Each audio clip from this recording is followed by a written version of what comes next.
Welcome back to the Power Public YouTube channel. Today's video, we're talking engines and we've got the Engine Buyer's Guide coming at you.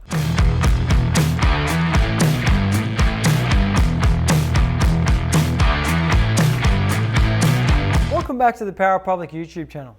Thanks to everybody that has been asking questions on the community, especially those on Patreon. If you don't know what Patreon is, click that link in the description below and go check it out. So now we're talking about go-kart engines. Specifically, we're talking about racing go-kart engines. Now, what you want to do when you're about to buy a go-kart racing engine is you need to know what class you're about to join. Now, if you're new to karting, there's lots of different classes depending on your age group. Now, there's normally a 6 to 9 year olds class. In Australia, that's called the Cadet 9s, as in 9-year-old and under. Now, they use a Vortex Mini Rock engine. Also, too, the next age group is the 9 to 12 range, and that is Cadet 12 categories. They also too use the Vortex Mini Rock engine. And then we break into the junior categories. Now the junior categories are 12 to 16, and there's two, a low performance and a high performance, or a restricted and an open category. Now the junior categories here in Australia run a KA100 engine. Now these are great engines, it's a reed valve engine, but it doesn't matter depending on what country you're in and what classes are available.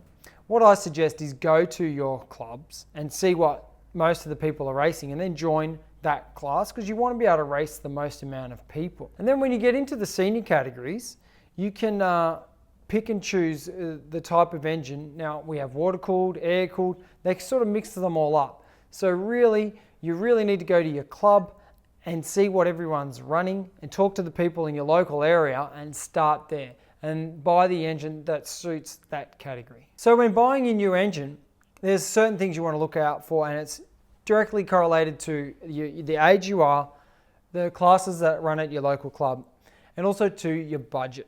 Now, the budget, you have to be realistically. New engines are not cheap, I'm not going to lie about it. In motor racing, you need to have a reasonable amount of capital that you can sink into it so you can start with the right gear. You can buy a brand new engine package, and that's what I always recommend for the controlled classes like the Vortex Mini Rock, KA100, and obviously the Rotax and the X30 in the senior categories, and the PRD Galaxy as well. Now the reason I say buy a brand new engine over a proven race winning package is everything is brand new. You've got new bearings, new seals, new conrods, new battery, new radiator if applicable, obviously new wiring harness and connections. Everything is brand new, and you're going to get the best out of the engine. So when you go to sell your engine down the track at obviously a reduced price to what you bought it when it was brand new, you've used up the best part of the motor. So the parts deteriorate with use. Obviously you've got to upkeep your engine. You have to spend money and invest money into your engine to keep it up to race winning standard. Now when you sell the engine, you're not going to really realize all those investments in the motor. You're not going to get them back because you've used them up. So you sell the engine off at a discounted rate.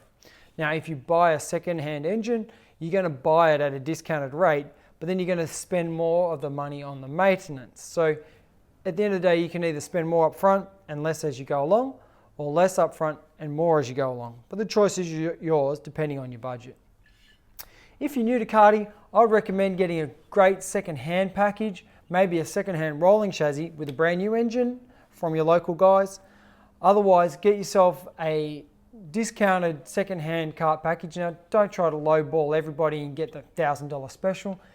Pay a reasonable amount of money for a reasonable kart and start karting with the right equipment. If you are to buy a second-hand engine, some of the things to look out for. Now, this is a high wear area. We've got the sprocket, clutch drum, clutch shoes, clutch ring gear, and the Bendix starter motor. All these things are wear with time and use, obviously.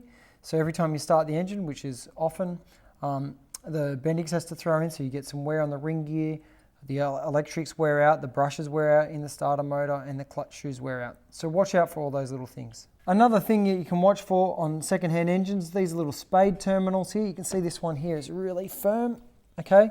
They wear out and you can crimp them down so that they can stay on. You can get an intermittent fault here in your electrical system because it gets oily residue down in this spade connector. Always double check your earth connections because these can come loose, the bolts can semi-fall out, and then you'll get an intermittent sort of connection there and a bit of a fault running down the straights. Another thing that wears is the main bearings in the crankcases. Now we do have a video on how to change those, and you can click that link in the description below. And anyway, a way to check, most crankshafts have a little bit of end float, so that's in and out, but you want to make sure that you can't sort of wiggle the crankshaft forwards and backwards. Generally that's a little bit of wear on either your crank axles or the main bearings are due for a change. Another thing that you'd like to do for a new engine is change your fuel line over and your fuel filter.